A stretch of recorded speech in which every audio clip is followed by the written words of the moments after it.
आज शनिबार जुर्की उठे रेडी भएर चोकतिर एकछिन निस्केको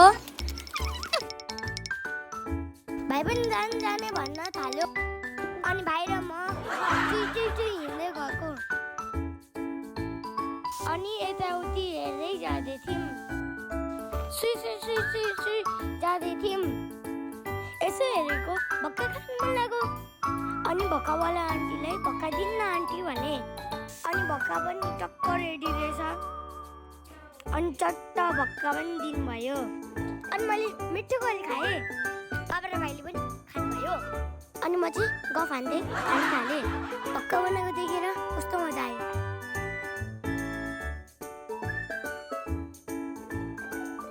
अनि भक्का खाँदै फर्केँ। अनि फेरि दुध लिनु गएँ। अनि दुध ल्याएँ। अनि घरतिर सुई फर्क्यौँ। अनि भाइ त स्पिड कुद्न थाल्यो।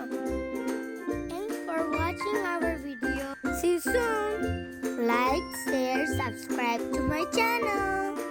Bye. Love you.